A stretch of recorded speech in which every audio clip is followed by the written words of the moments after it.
Kalau udah terlanjur punya angsuran yang akadnya kredit, yang akadnya tidak berazaskan syariah, diajarkan galbay. Tahu galbay? Gagal bayar. Udah nggak usah bayar. Terus diparanin Pak, bener orang terus takut badannya gede-gede. Nggak usah takut. Urusan utang, urusan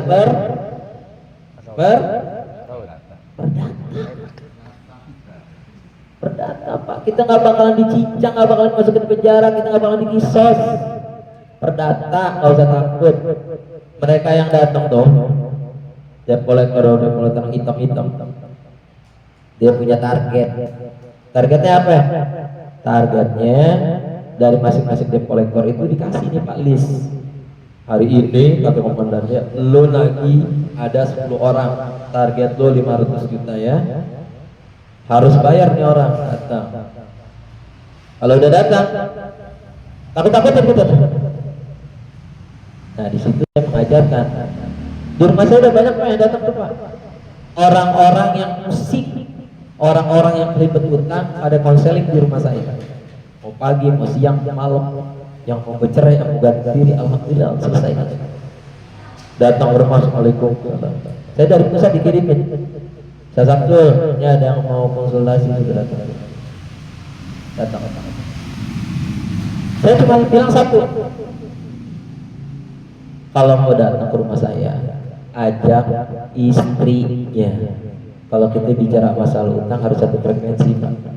Karena kita ini mau ngadepin si debt collector tadi. Nanti diajarkan, ajak istrinya, atau yang punya utang istrinya, ajak suaminya.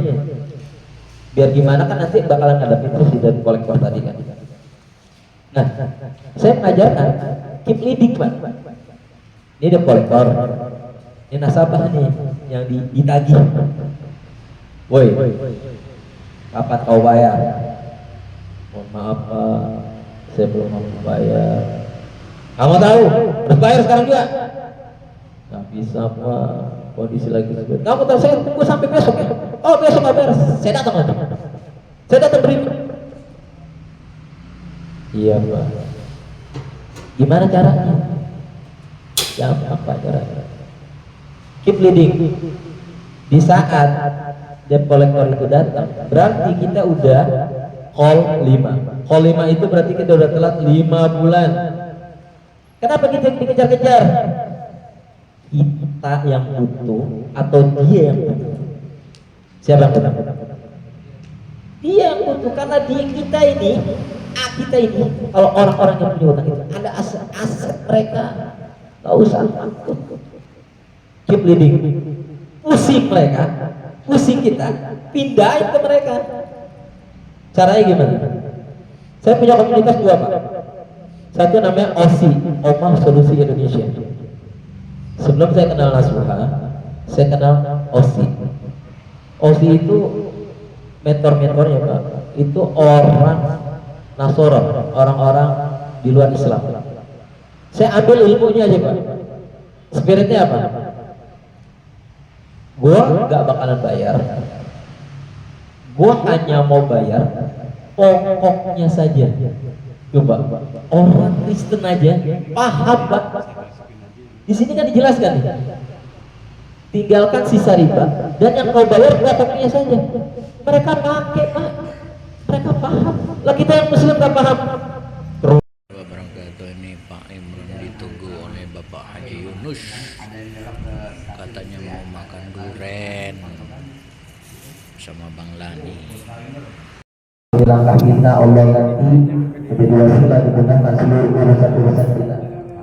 Yang hari ini lagi tidak bertemu bersama dengan istrinya, yang hari ini anaknya lagi ngambek, yang hari ini anaknya mungkin belum dapat pekerjaan, yang hari ini lagi kesulitan dalam keadaan ekonominya, terlilit hutang riba, yang hari ini dalam kondisi sakit, yang hari ini istrinya dalam keadaan sakit, yang hari ini orang tuanya jatuh sakit. Mudah-mudahan dengan asbab kita datang ke majelis ini, Allah memberikan solusi yang terbaik dari seluruh urusan-urusan kita. Amin. Puji syukur kita tutup kehadiran Allah dan Al-Ghafur.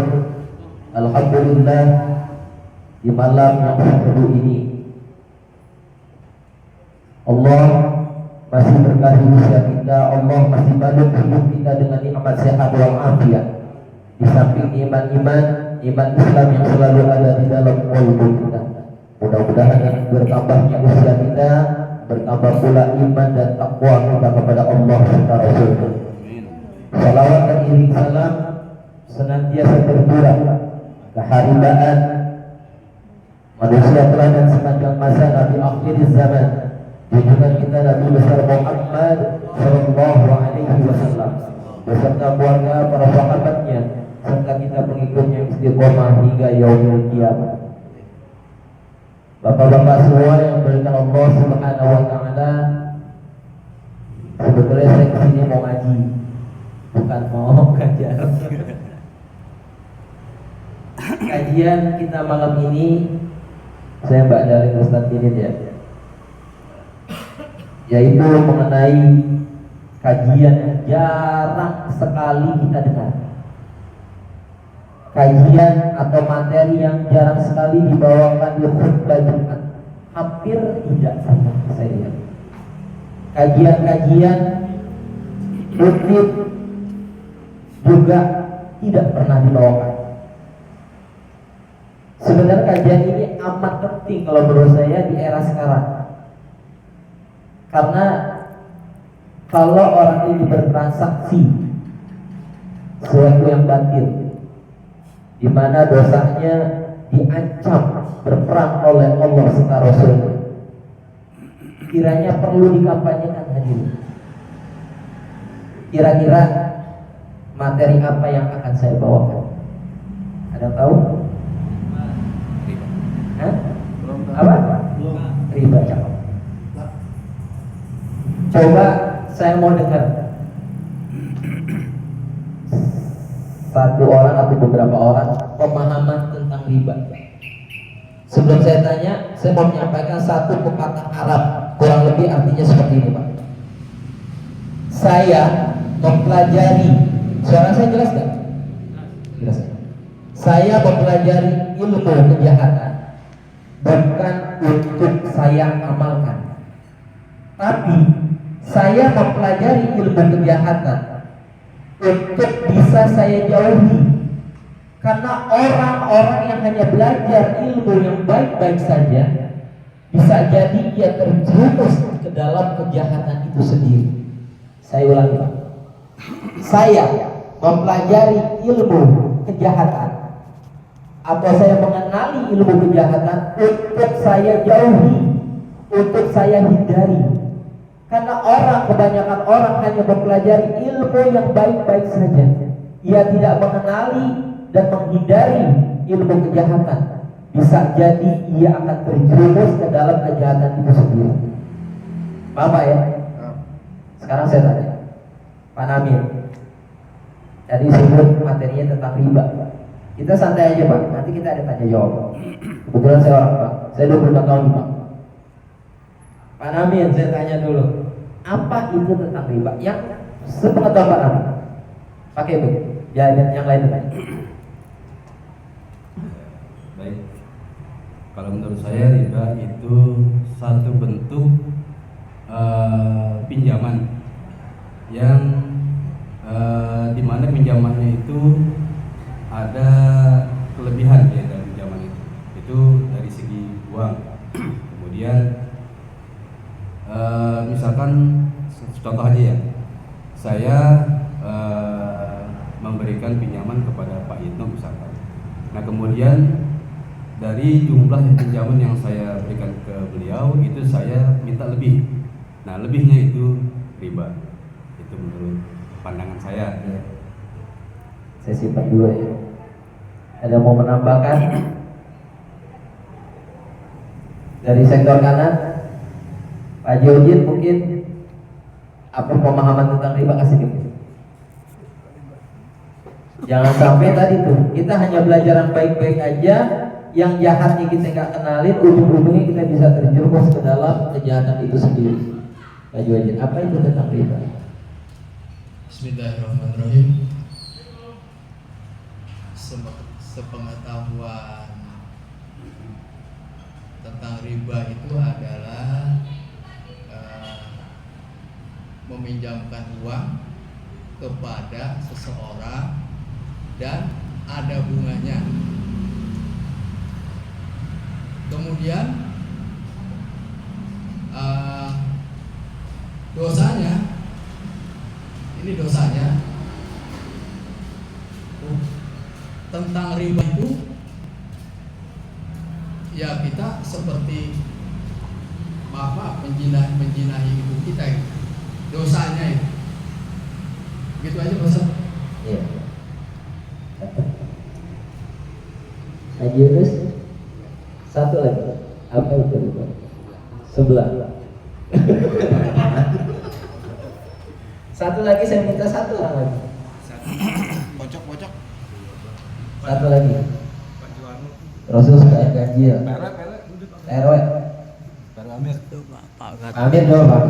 Coba dulu. Assalamualaikum warahmatullahi wabarakatuh. Waalaikumsalam warahmatullahi Menurut wabarakatuh. saya dalam masalah jual beli itu mengurangi takaran atau timbangan itu juga bisa disebut riba. Iya.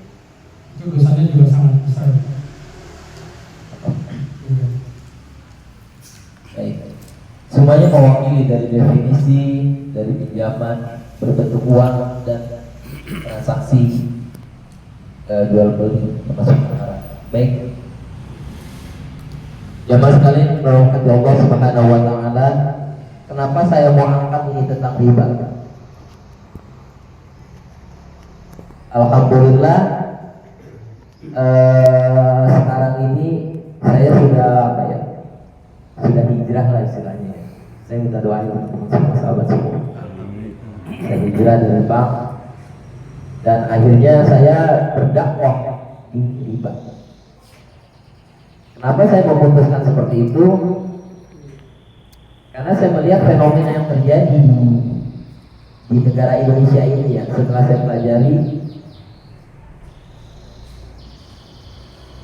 hijau itu tumbuh di mana-mana. Hijau tau nggak? Pinjaman online. Lalu ada juga KTA, kartu tanpa agunan. Ada lagi kredit card. semuanya kita difasilitasi. Di samping difasilitasi, mereka berlomba-lomba untuk menarik nasabah dengan cara secepat mungkin, dengan instan, Pak. Saya dulu bekerja di bank itu, kalau saya hitung dari saya mulai kerja di bank di kantor yang sebelumnya sampai dengan kantor yang sekarang sudah berjalan 25 tahun. Apa yang saya dapat? Ya maqabullahu riba wa yurbis shadaqah. Sebelum saya panjang masuk, saya minta Pak Namin baca ayat tentang riba. Itu dari surat Al-Baqarah 275. Coba Pak baca. Ayatnya. Artinya aja. Bismillahirrahmanirrahim. Orang-orang yang memakan riba tidak dapat berdiri melainkan seperti berdirinya orang-orang yang kemasukan setan karena gila. Yang demikian itu karena mereka berkata bahwa jual beli sama dengan riba. Padahal Allah telah menghalalkan jual beli dan mengharamkan riba. Barang siapa mendapat peringatan dari Tuhannya lalu dia berhenti, maka apa yang telah diperolehnya dahulu menjadi miliknya, dan urusannya terserah kepada Allah. Barang siapa mengulangi, maka mereka itu penghuni neraka, mereka kekal di dalamnya. 276. Allah memusnahkan riba dari menyuburkan sedekah. Allah tidak menyukai setiap orang yang tetap dalam kekafiran dan bergelimang dosa. 277. Sungguh orang-orang yang beriman mengerjakan kebajikan, melaksanakan sholat dan menunaikan zakat. Mereka mendapat pahala di sisi Tuhannya. Tidak ada rasa takut pada mereka dan mereka tidak bersedih hati. 278. Wahai orang-orang yang beriman, bertakwalah pada Allah dan tinggalkanlah sisa riba yang belum dipungut, jika kamu orang beriman. Ayat yang terakhir, apabila tafa'alu 279. ya. Jika kamu tidak melaksanakannya, maka umumkanlah perang dari Allah dan Rasul-Nya.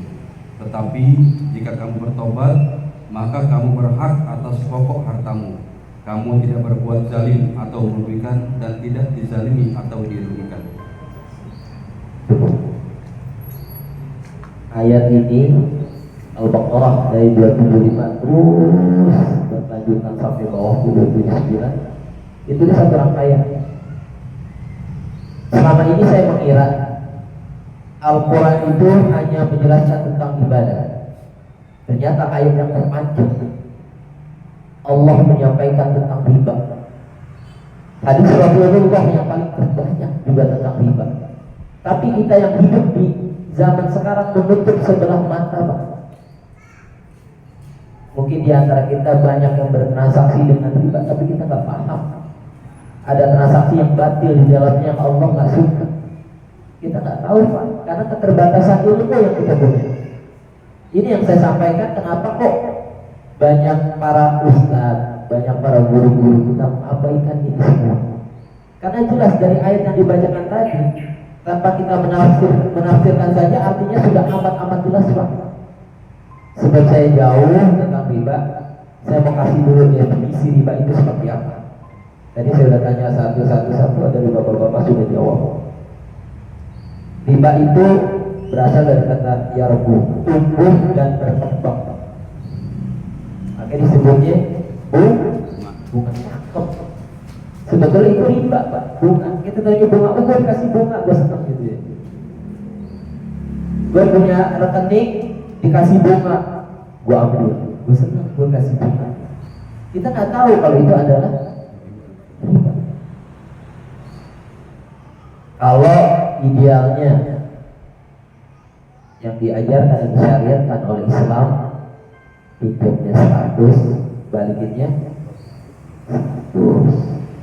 Nggak boleh ada kelebihan, apalagi akadnya kredit konvensional. Saya mau bicara yang konvensional dulu sebelum saya masuk ke syariah. Konvensional, saya ambil contoh misalkan dari para sahabat, teman-teman semua, bapak-bapak semua, mungkin ada yang mengajukan KTA. Tahu KTA? Kredit tanpa agunan. Jadi pinjamnya berupa uang. Banyak, mungkin kalau kita dengerin Ustaz Abdul Somad itu salah satu yang Ustaz yang agak saklek ya. Kalau dikatakan riba itu haram, haram. Jadi ketika orang itu pinjam KTA 100 juta, anggaplah di bank DBS ya, atau di bank saya di bank Permata tempat saya kerja. Ketika kita pinjam 100 juta, dapatnya 100 juta kan? Enggak. Potong kan? Di situ aja udah salah, di situ udah zolim. Yang gue minjem 100 juta, gue dapatnya cuma 900 sekian gitu. Ketika ditanya, dia nggak transparan tuh Pak di awal. Bapak pinjam 100 juta ya Pak, kata marketingnya. Ini pakai KTP. Nanti keluarga terdekatnya siapa? Ditulis. Setelah diajukan, dianalisis, di-approve, dapat 100 juta. Dapat nih kita notifikasi dari SMS, selamat Anda mendapatkan pinjaman 100 juta. Seneng nggak? Senang ya? Awalnya kok begitu Pak? Ya namanya pinjaman kita seneng aja, udah pikirannya macam-macam tuh. Gue mau beli motor, apa gue mau betulin rumah, atau gue mau kawin lagi gitu kan? Pikirannya macam-macam tuh. Ya nggak paham, uangnya adalah uang panas. Terus setelah ditransfer, ternyata nggak 100 juta, udah dipotong. Dia tidak jelaskan di awal tuh. Dipotong, kita terima tidak 100 juta. Terus kita tanya ke marketingnya, oh iya Pak, ini ada pemotongan seperti itu, ada biaya admin. Oke. Terus tenornya kita ambil, ada yang 3 tahun, ada yang 5 tahun. Coba hitung,